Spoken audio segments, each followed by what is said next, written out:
এই নাও তোমার বোনের ফোন। শোনো, লাউড দিয়ে কথা বলো। আর শোনো, যদি বলে টাকা পয়সার দরকার তাহলে বলে দিও নেই। আমরা অনেক বিপদে আছি, এখন টাকা দিতে পারবো না।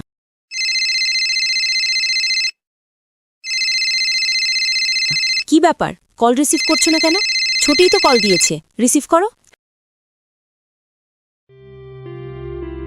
হ্যাঁ বোন, কেমন আছিস?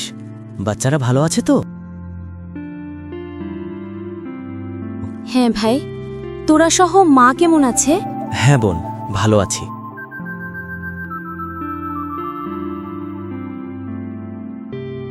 ভাই, একটা কথা বলতে চাচ্ছিলাম তোকে। বল। কিছু টাকা হবে তোর কাছে? খুব বিপদে আছি, কিছুদিন পরেই পরিশোধ করে দিতাম। মানে না রে বোন, টাকা পয়সা এখনো হাতে নেই। সেদিনই তো ব্যাংক থেকে স্যালারি তুললি। সব শেষ হয়ে গেছে। আর কোনো কথা আছে তোর? ভাবিকে দে তো, দেখি দেখি ওনার কাছে আছে কিনা। ও আমার কাছে নেই, একটু বাহিরে আছে। আমার সময় খুব কম, এখন বেরোতে হবে। রেখে দে। ও আচ্ছা।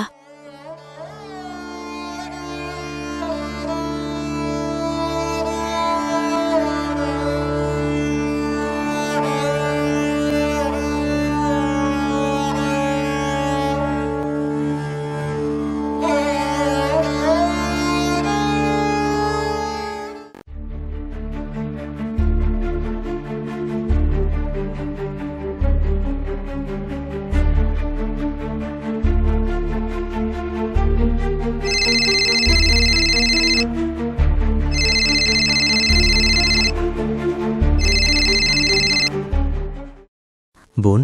বাবার কেন ফোন করেছিস ভাই? লজ্জা দেবার জন্য? না রে বোন, মন খারাপ করিস না। তোর মোবাইলের মেসেজটা চেক করে দেখ। কেন ভাইয়া? 1000 টাকা পাঠিয়েছি, পেয়েছিস তো? হ্যাঁ ভাইয়া, কিন্তু আর কোনো কথা নয়, লাগলে আরও চাইবি, আমি দেবার চেষ্টা করব ইনশাল্লাহ। আর শোন, এই টাকা পাঠানোর কথা যেন তোর ভাবি কোনোভাবেই না জানে। ভাইয়া রে, তুই আসলেই। হ্যাঁ গন, এজন্যই আমি ভাইয়া।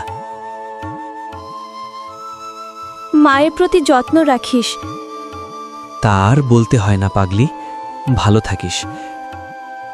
টাকা লাগলে অবশ্যই চাইবি, কোনো সংকোচ করবি না।